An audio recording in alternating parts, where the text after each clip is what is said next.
आपका स्वागत है दोस्तों क्लास 10 सोशल साइंस के मोस्ट इम्पोर्टेंट क्वेश्चन में। वीडियो को ध्यान से देखिएगा दोस्तों। एग्जाम से पहले मैं आपको जितना हो सके इम्पोर्टेंट क्वेश्चन देने का कोशिश करूंगा दोस्तों। अगर वीडियो आपको अच्छा लगा तो ज़रूर सब्सक्राइब कर लीजिएगा और अपने दोस्तों तक शेयर कीजिएगा ताकि उन्हें भी इम्पोर्टेंट क्वेश्चन मिल सके। तो चलिए स्टार्ट करते हैं। आपको एग्जाम में खंड ख इसी तरीके से देखने को मिलेगा।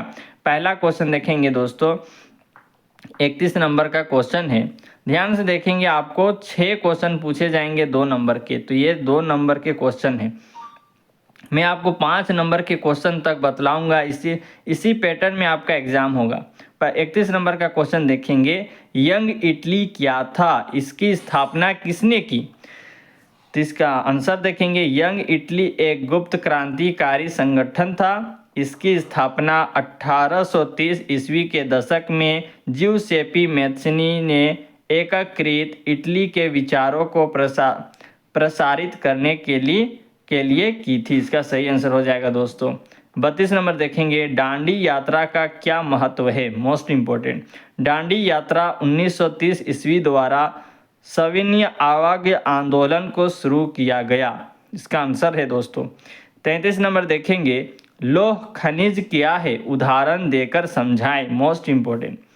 ऐसे खनिज अयस्क जिसमें लोहे के अंश होते हैं लौह खनिज कहलाते हैं। लौह खनिज में लौह अयस्क, मैग्नीज अयस्क, क्रोमियम, कोबाल्ट, टंगस्टन तथा निकेल शामिल है। इसका आंसर हो जाएगा दोस्तों। 34 नंबर देखेंगे दोस्तों, जो मोस्ट इम्पोर्टेंट है, खरीफ फसल किसे कहते हैं? खरीफ फसलें मानसून के आगमन पर बोई जाती है तथा सितंबर अक्टूबर में काटी जाती है। उदाहरण में चावल, मक्का, बाजरा, कपास। ये हो जाएगा दोस्तों इसका आंसर। आते हैं 35 नंबर पर, भारतीय राष्ट्रीय कांग्रेस की स्थापना कब हुई थी और इसके संस्थापक कौन थे? भारतीय राष्ट्रीय कांग्रेस की स्थापना 1885 ईस्वी में हुई थी। इसके संस्थापक A.O. होम्यू थे। इसका सही आंसर हो जाएगा दोस्तों। आते हैं 36 नंबर के क्वेश्चन पर, गठबंधन सरकार से क्या समझते हैं? Most important question. एक ऐसे ज़्यादा राजनीतिक पार्टियों द्वारा साथ मिलकर बनाई गई सरकार को गठबंधन सरकार कहते हैं। आमतौर पर गठबंधन में शामिल दल एक राजनीतिक गठजोड़ करते हैं और एक साझा कार्यक्रम स्वीकार करते हैं। अथवा शहरीकरण किसे कहते हैं? दोस्तों ये एक एक्स्ट्रा क्वेश्चन रहेगा। शहरीकरण किसे कहते हैं? Most important. ग्रामीण इलाकों से निकलकर लोगों का शहरों में बसना शहरीकरण कहलाता है। ये इसका आंसर हो जाएगा। 37 नंबर में आते हैं, हमारे देश के विकासात्मक लक्ष्य क्या होने चाहिए? आंसर है उच्च प्रति व्यक्ति आय, उच्च साक्षरता दर तथा स्वास्थ्य स्तर, पूर्ण रोजगार एवं उत्तम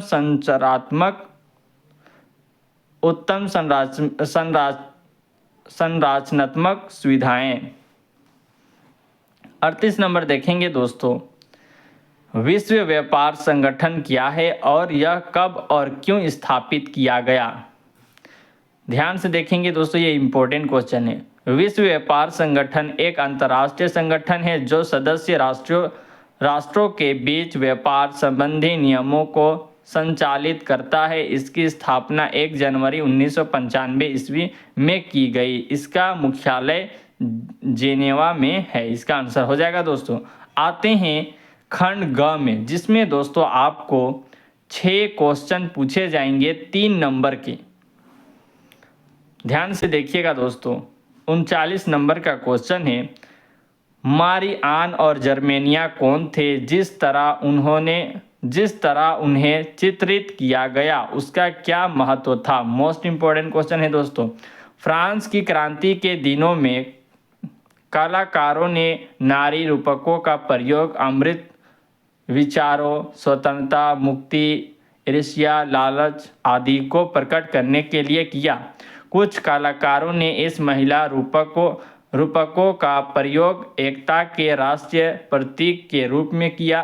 फ्रांस में राष्ट्र के प्रतीक के रूप में लोकप्रिय ईसाई नाम मेरियन दिया गया। उसे लाल टोपी, तिरंगा और कलगी के साथ दिखाया गया और उसकी प्रतिमाएं सार्वजनिक चौराहों पर लगाई गई ताकि लोगों को एकता के राष्ट्रीय प्रतीक की याद आती रहे। इसकी प्रकार जर्मनी में जर्मन राष्ट्र के प्रतीक के रूप में जर्मेनिया को रूपक माना गया। उसे बलूत वृक्ष के पत्तों के मुकुट से सजाया गया क्योंकि जर्मनी में बलूत को वीरता का प्रतीक माना जाता है। ये दोस्तों इसका आंसर हो जाएगा। आते हैं क्वेश्चन नंबर 40 में। भारतीय अर्थव्यवस्था पर महामंदी के प्रभावों की व्याख्या करते हुए संक्षेप टिप्पणी लिखें। मोस्ट इम्पोर्टेंट क्वेश्चन है। भारतीय अर्थव्यवस्था पर महामंदी का प्रभाव।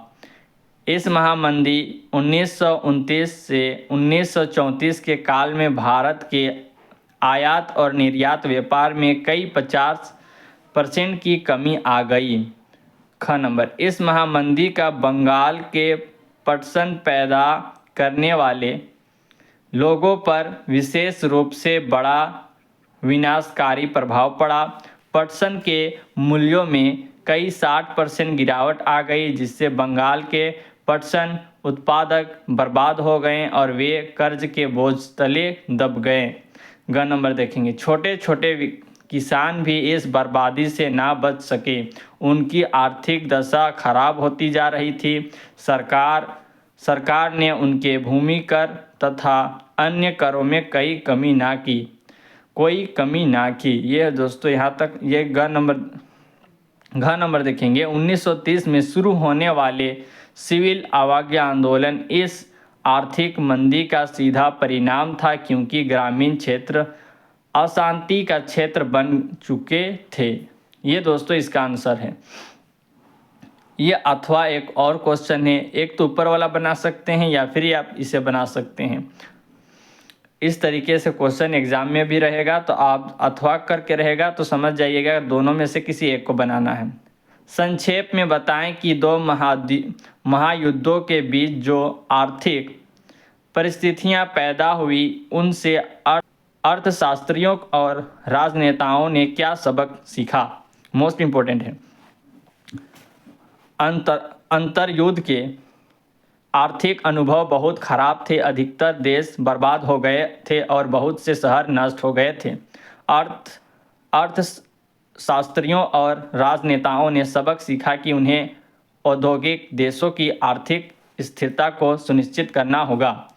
साथ ही उनमें सारे संसार की परस्पर आर्थिक निर्भरता की समझ भी उत्पन्न हुई। ये दोस्तों इसका आंसर है। आगे बढ़ते हैं 41 नंबर की ओर। भूमि निम्नीकरण किसे कहते हैं? भूमि क्षरण के कारणों की व्याख्या करें। मोस्ट इम्पोर्टेंट है दोस्तों। और है अथवा करके, भारत में भूमि क्षेत्र ह्रास के प्रमुख कारणों को लिखें। दोनों का आंसर है दोस्तों। प्राकृतिक तथा मानव निर्मित कारणों से मृदा की उर्वरा शक्ति या उपजाऊपन में लगातार होने वाली कमी को भूमि क्षरण या भूमि निम्नीकरण के नाम से जाना जाता है। भूमि अपरदन भूमि क्षरण के निम्नलिखित कारण है दोस्तों, जिसमें पॉइंट में लिखा है कि भूमि अपरदन भूमि क्षरण का प्रमुख कारक है। पवन, जल तथा हिमांद आदि भूमि की ऊपरी परत को नष्ट कर देते हैं जिसे भूमि अपरदन के नाम से जाना जाता है। इससे मिट्टी का उपजाऊपन कम हो जाता है। ख नंबर देखेंगे, भूमि प्रदूषण उद्योगों से निकलने वाले प्रदूषित जल तथा कूड़ा करकट के एक ही स्थान पर लंबे समय तक पड़े रहने के कारण भूमि के आवश्यक तत्व समाप्त हो जाते हैं तथा भूमि उपयोग के लायक नहीं रह जाती है। इससे भूमि प्रदूषण के नाम से जाना जाता है। ग नंबर देखेंगे, दोषपूर्ण कृषि पद्धति, एक ही भूमि पर अनेक फसलों के उत्पादन से भी मिट्टी की उर्वरा शक्ति कम हो जाती है। घ नंबर देखेंगे पशुचारण तथा वनों कटाई, पशुओं द्वारा अतिचारण तथा वनों की अंधाधुंध कटाई के कारण भूमि का क्षरण होता है, अर्थात उसकी उपजाऊ शक्ति कम हो जाती है। अंगा उद्योग धंधे, सीमेंट उद्योग के लिए चूना पत्थर की पिसाई क्रेशर द्वारा चट्टानों की तुड़ाई तथा चीनी मिट्टी के बर्तन बनाने वाले उद्योगों से भारी मात्रा में धूल उड़कर खेतों में जमा हो जाती है, जिसके परिणाम स्वरूप मृदा के उपजाऊपन में कमी हो जाती है। ये दोस्तों इसका आंसर है। ध्यान से देखेंगे, इम्पोर्टेंट क्वेश्चन है। क्वेश्चन नंबर देखेंगे 42। भारत में लौह अयस्क के वितरण का वर्णन करें। मोस्ट इम्पोर्टेंट, भारत में संसार का लगभग 20% लौह अयस्क भंडार हैं। भारत में लौह अयस्क का खनन मुख्यतः छत्तीसगढ़, झारखंड, उड़ीसा, गोवा और कर्नाटक राज्यों में होता है। इन राज्यों में कुल उत्पादन का 95% से भी अधिक भाग प्राप्त किया जाता है। इनके अतिरिक्त और भी कई राज्यों में लोहा पाया जाता है। देश के प्रमुख लोहा उत्पादक क्षेत्र इस प्रकार हैं। छत्तीसगढ़, इस राज्य में अधिकांश लोहा हेमेटाइट किस्म का है। यहाँ के दुर्ग, बस्तर और दांतेवाड़ा जिलों में लोहा उत्पादन किया जाता है। बस्तर जिले में बेलाडीला रावघाट प्रमुख लोहा क्षेत्र हैं। ख झारखंड, यहाँ के पश्चिम और पूर्वी सिंहभूम जिले में लौह अयस्क निकाला जाता है। यहाँ के प्रमुख क्षेत्र गुआ और नोआमुंडी है। यहाँ पे देखेंगे दोस्तों ग नंबर। उड़ीसा, यहाँ के सुंदरगढ़, क्यूझर और मयूरभंज जिले में लोहा उत्पादन किया जाता है।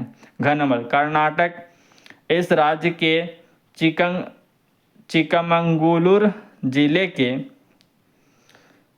बाबा बुदन पहाड़ी, कुद्रेमुख और काला हांडी क्षेत्र प्रमुख है।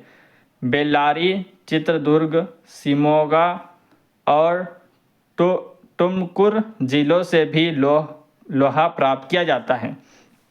अंगा, गोवा के उत्तरी भाग में लोहा मिलता है।